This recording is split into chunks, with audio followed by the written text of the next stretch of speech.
Hello, everyone, once again. This is Rob. Welcome back to Media Awareness. Before I continue, a reminder the fundraiser continues.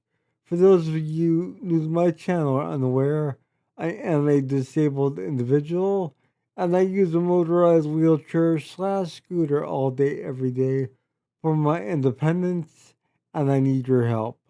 My insurance will not cover anything with regard to my scooter as they view it as a quote luxury item end quote, despite the fact that I am unable to walk whatsoever, in addition to being unable to use any other type of scooter or powered chair or even a standard wheelchair for that matter, as I only have limited dexterity in one hand. In addition to that, I do not have a backup scooter or wheelchair to rely on at the current time.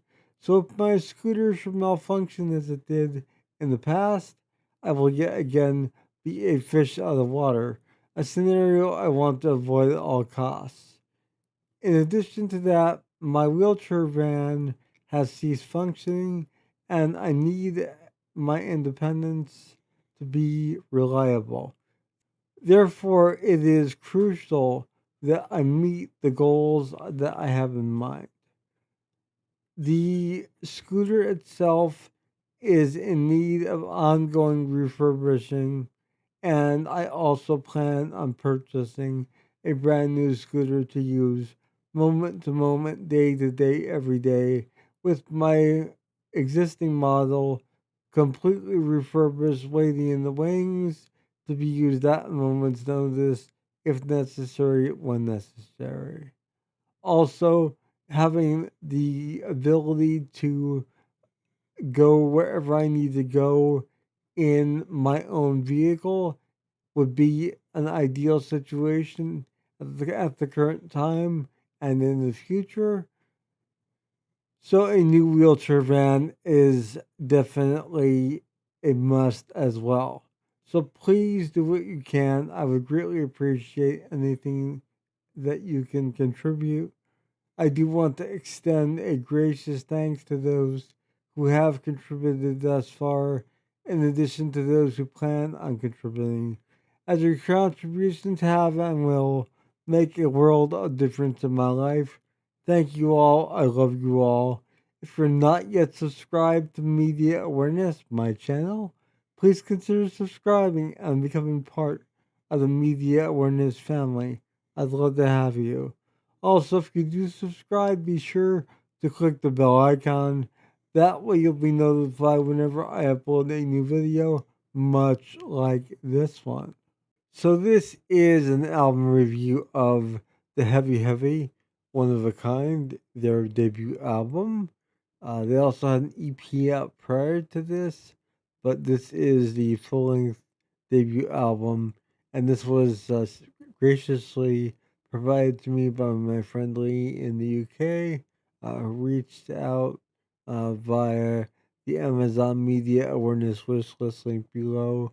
If you would like me to review anything on that list, just let me know, and I'll be sure to expect it, and I will get a review up as soon as possible.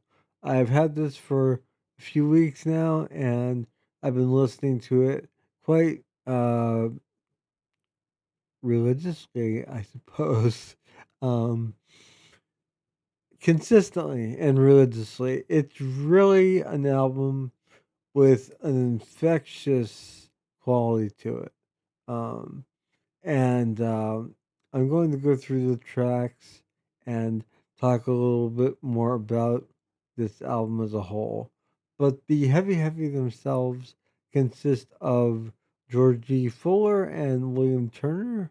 They are the two key individuals who are featured here on the cover, and songwriters and singers. And um, I'm going to show you the album packaging itself, and after that, I'll go through the track listing and talk to you about my thoughts on this album as a whole.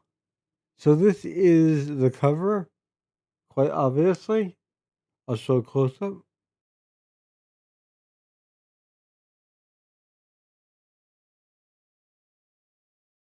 This is the back, very minimalistic cover design.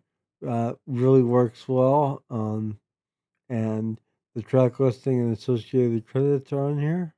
And this is the interior where you have pictures of Georgie Fuller and William Turner, respectively. Now you may be asking yourself, what is the sound of the Heavy Heavy if you haven't heard them yet? Now I did a reaction to the one single off this album, Happiness, and I was really impressed with that single tremendously. But this album itself has a very, even though they are UK act, um, they have a really late 60s, early 70s California sound. And what I mean by that is Mamas and Papas, Peter Paul and Mary, it combined with aspects of the Grateful Dead, um, in my humble opinion. And uh, those elements really give you a solid album. Um, there are only a couple songs on here that actually are roughly 6 minutes. Everything else is uh, pop oriented length, uh, 3 or 4 minute songs, 2 minutes, generally very digestible material. But that's not to say that these songs don't conjure emotions and evoke certain images, feelings, etc. So I'm going to go through the tracks now with you guys. I'm also going to list them on the screen as well, and after that, I will give you my thoughts on the album as a whole. So the album opens with the title track "One of a Kind," and it is really a stellar opening track for this album. It really sets the mood for what you're about to experience, which is really just an incredibly well crafted and really nice vibe of an album itself. Second track is the single I referred to previously, Happiness. The third track is Because You're Mine. The fourth track is Miracle Sun. Track 5 is Feel. Track 6 is Wild Emotion. Track 7 is Everything. Track 8 is Cherry. Track 9 is Lemonade. Track 10 is Dirt. Track 11 is Love Struck. And track 12 is Selena, I believe. Um, that's how it's pronounced. So on the majority of this album, you have both Georgie and William uh, singing together, or at times singing separately on certain tracks as well. But typically, they are singing in unison, and it really, really works well. They have a great magic together and incredible chemistry vocally and dynamically in terms of their overall performances on this album, One of a Kind. And uh, what's interesting is the way that the production of this album captures that late 60s sound as well. The music and the lyrics and the vocals not only convey that retro time, Um, but the overall sound of this album is very, very much indicative of the late 60s itself. Like I said, in particular, the California scene. I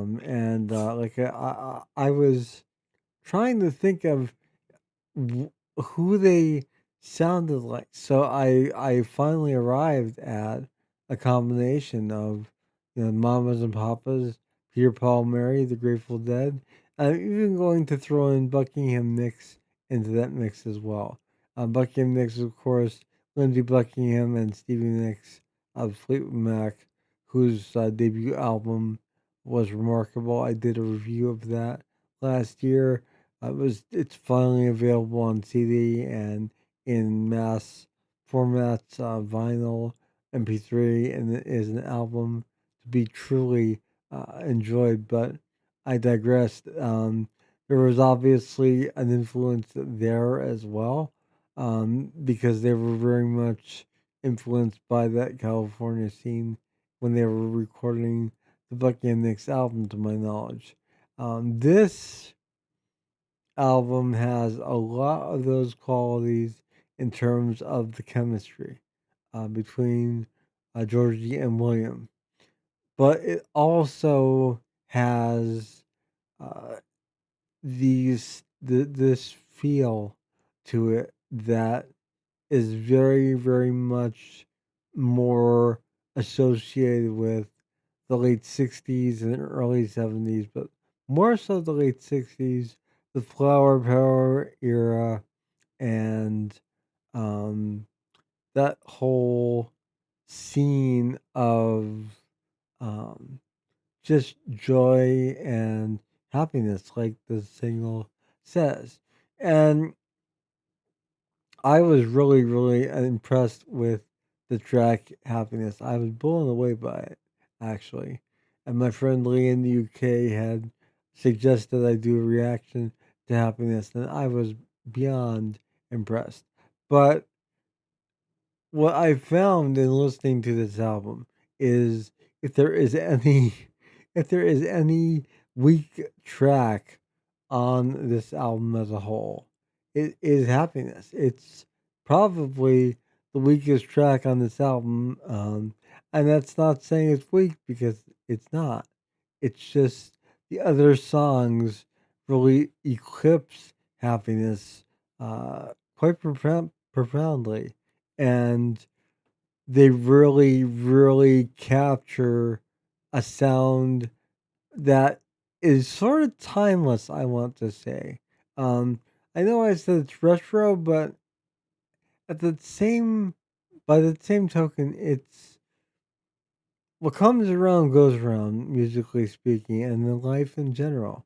And this sort of sound is really, really making a comeback at this point in time, and for a good reason. It really is uh, a sound that people can easily find comforting and comfortable to listen to.